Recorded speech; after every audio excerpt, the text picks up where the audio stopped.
I got no idea. I never knew the others when they get bigger and better. It's usually how you set them up, you know, the stage and that. The problem is that we're not doing enough shows to go berserk as we used to on staging. But there still is a good thing, you know. And maybe people are fed up with the big stage, I don't know. I've got absolutely no idea. I'm looking forward to the Sunday the 8th of July, which is the last show, and that's as far as I can think ahead with the Rolling Stones. I've got no idea. No, we won't. They never. God, they said that in '65, I think. No, I thought that the band might stop a lot of times. I used to think that at the end of every tour. I'd had enough of it, that was it. But no, not really. I mean, I hope it just, you know, everyone says, that'll be it. I'd hate it to be a bloody big argument and everyone, you know, that would be a real sad moment. But to say that's the last show wouldn't be a particularly sad moment to me anyway. I'd just carry on as I were yesterday or today, you know. Well, I think if Mick or Keith said that, I think we would. If any of the others have said no, I think they could get another drummer, I think they'd get another guitar player, and they would certainly, if Darryl didn't want to do it anymore, we'd have a nightmare time finding another bass player.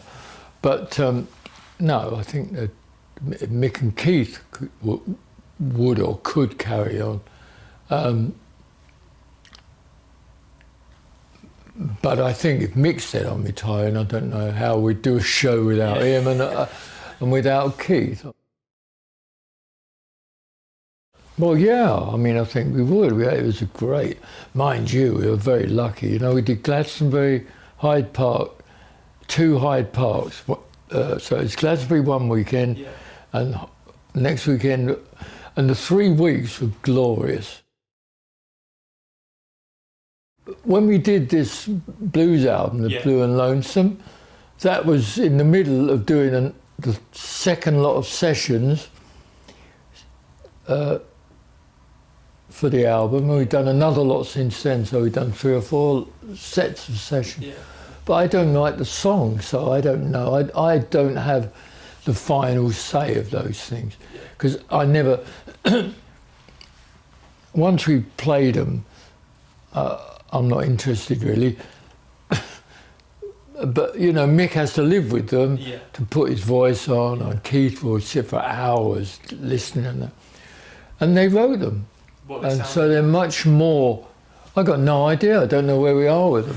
Because the blues album came out and was released, and it's like, I've lost track, I don't know where we are with it. Every time we go in, I think, oh, well, that was it's whether they're happy with it, and I don't know if they are or not. I've got no idea.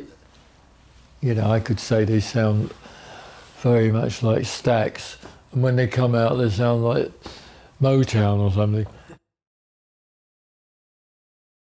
Very good. They're like brothers again. Yeah, well, they were like brothers when they argued. That's why they argue. No, they're fine. And we did this type of tour without England, or as I look down there, Great Britain. I forgot how long, a few months ago, wasn't it? Middle of last year or whatever.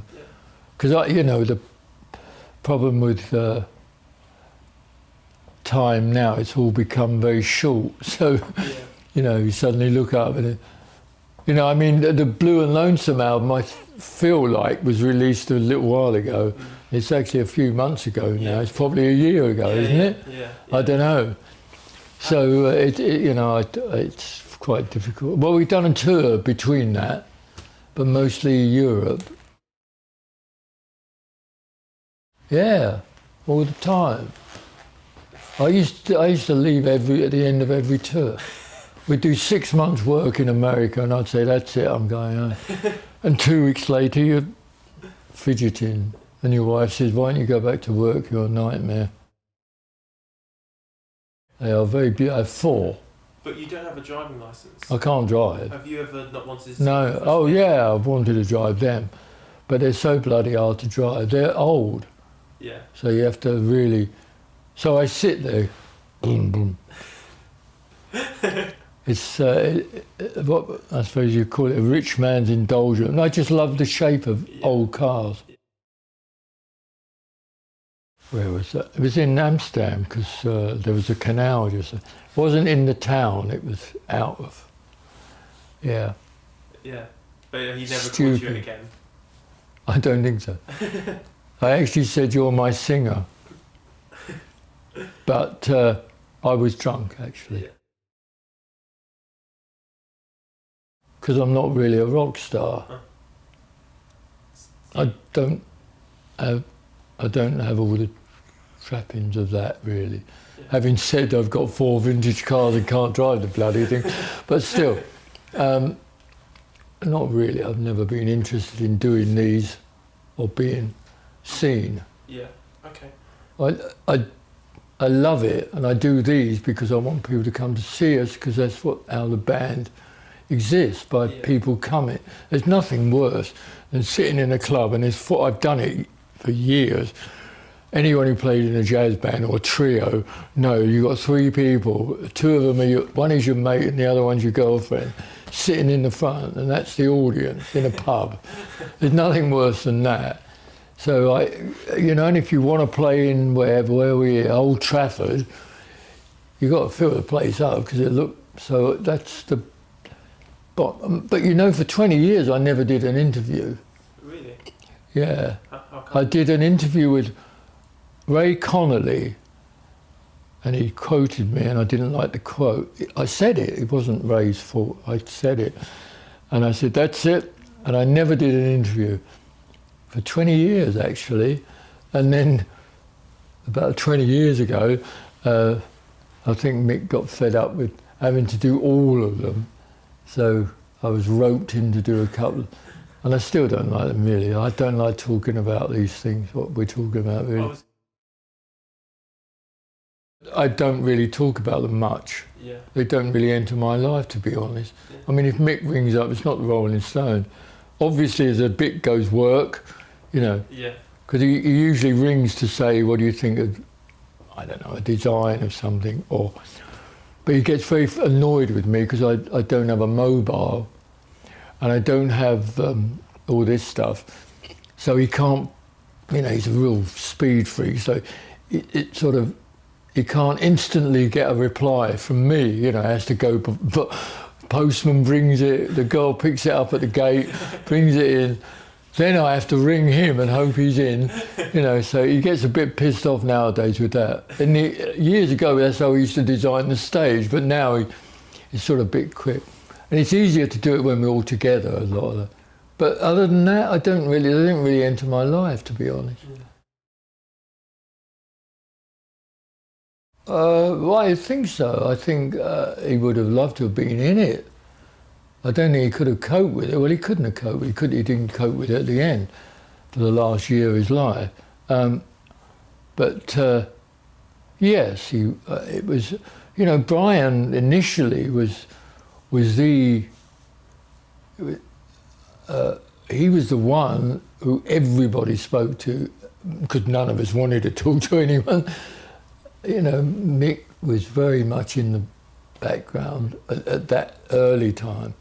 So Brian very much pushed this band to be a band. Yeah.